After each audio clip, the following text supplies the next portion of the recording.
we humans like to get our heads around all of the complexity around us by classifying things. And you can imagine there's no more obvious thing to classify than all of the living things around us and all of the life that surrounds us. So what I want to start talking about is how do we classify all of the life around us? And this is more often generally referred to taxonomy. But the most basic question you have when you look at all of the life around you, you start to see similarities between some of these living things. You see, obviously, this thing right over here is more similar to the things that look like it than it does to the grass behind it or to that tree. And so we start saying, well, maybe I should group this thing right over here into a group with other things like it. And that very most building block of how we classify all of the living things around us is putting them into buckets called species. So for example, this is one particular animal, but we see other animals that seem to look like it. And so we say they're all part of the species of lions. And this animal, it's one animal, and there's other animals that have stripes, but some might be fatter or taller or skinnier or whatever else, darker or lighter. But we say they're similar enough, and we call them all tigers. We call all the animals, even though they might be a little bit bigger or skinnier or fatter or lighter or darker, we call all of them that have this kind of, they look similar to this thing right over here. We would call this a donkey. We would call the things that we think are like this animal right here a horse. Now, that might seem like a pretty straightforward way to think about it. Oh, everything that looks kind of like this character right here is a lion. Anything that looks kind of like this character right here is a tiger. But that by itself is not a good enough definition for species. Things that look like each other or things that act like each other. Because what we'll see is that there's some things that could be very different, at least in how they look or act, but are actually closely related. And we'll talk about what it means to be closely related. And then we can see things that look very similar, that they have similar structures or they have similar behavior, like for example, bats and birds, but they're actually all very, very distantly related. So we need a more exact definition for species than just things that look like each other or just things that act like each other. And so the most typical definition for species are animals that can interbreed. And when we say interbreed, literally they can produce offspring with each other, and the offspring are fertile.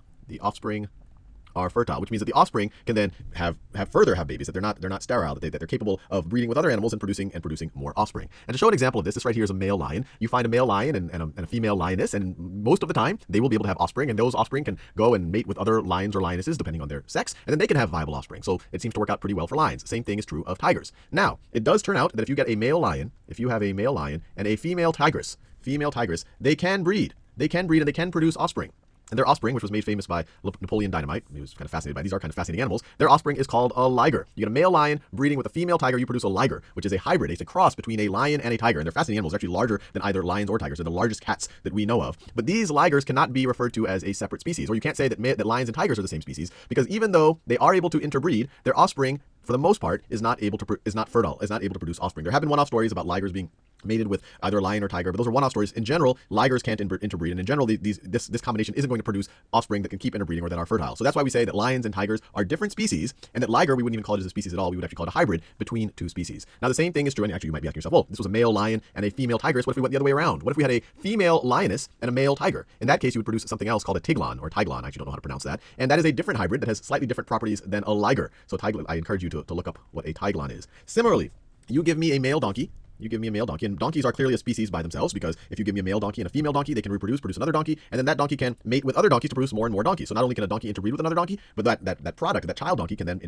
keep interbreeding with other donkeys. Similarly, horses, they can interbreed and produce fertile offspring. But if you give me a male donkey and a female horse, they can mate and they can produce a mule. But once again, like the ligers, mules are not, at least as far as I know, they're not fertile. Mules cannot produce further offspring. They cannot interbreed with each other. And because even though donkeys and horses can breed and produce mules, their offspring aren't fertile, we don't consider donkeys and horses part of the same species. And we would consider mules, like a liger or a tiglon, we would consider them a hybrid. So these are all hybrids, or we would call cross. In general, the word hybrid is used when you have two things of two different types that are somehow coming together, or somehow having a combination. And once again, like the case with the tiglon, you might say, well, what if I had a female donkey? And a male horse, and then you would actually produce something called a hinny. Called a hinny, which isn't as common as a mule, and people like to use mules. They're actually very good work animals because they have some of the good properties of both donkeys and horses. Hinnies are less common, but once again, it is possible, and they have different properties than mules. And I do want to emphasize this idea, because when we started off, we just kind of tried to think about, well, how can we classify things? And we said, hey, maybe things that look and act similar we can call species. But I want to show you and maybe things that look and act different, we shouldn't call them species. But I want to show you a very typical case, and one that's really all around us all the time, where this definition, animals that can interbreed and the offspring are fertile, really does seem to become much, much more important than just some notion of animals that look alike or animals that act the same. And the best example of that is with dogs. As I said, this is a very typical species here. Because dogs, and I just took a sample of some of the different types of breeds of dogs, they can look very, very different. It's obvious. Look at the difference between these dogs. For example, this little Chihuahua here and this dog right over here, obviously they're size-wise, they look, and even how they act are much, much more different than maybe how this donkey would act relative to this horse, or how this lion would act relative to this tigress. And they obviously look very different. They have completely different sizes. But these two things actually can interbreed. Although for these two in particular, it seems like the mechanics would get kind of difficult. But assuming they get over the mechanical hurdles, they could interbreed and produce fertile offspring. Same for these two characters. Same for these two characters over here. And because of that, even though all the different breeds of dogs, and most of this is really due to humans' doings of trying to breed for specific traits, even though they look so different, and even though they act so different, because they can interbreed and they can produce fertile offspring, we consider all of these things to be members of the same species.